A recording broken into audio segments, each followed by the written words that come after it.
Welcome to this tutorial video. Want to master Moldings tool in material and component quickly? I will show you the exact steps to configure everything perfectly. Let's try it together. Part 1. Add Moldings. In the Design tool, click Advanced tool in the left sidebar, then select Material and Component. Function 1. Add to area. In Material and Component, click Moldings in the left sidebar. Then select the desired type at the top. Click on the desired material. Move the cursor to the target area.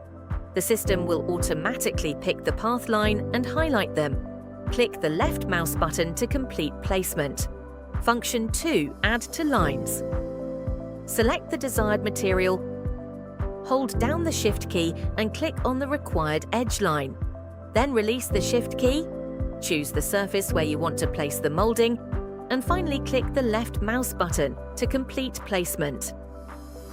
Part 2. Edit Moldings. After adding the molding, select it. In the section plane, you can set the L, W, flip mode, angle, and offset parameters in different directions. If you want to add light strips along the decorative line, simply check secondary beam lights. Then set the light strips brightness, color, and position as needed.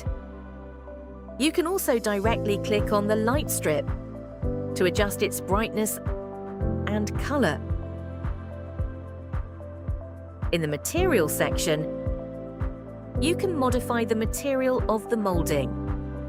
Click the Replace button and select the desired material in the pop-up panel to complete the replacement.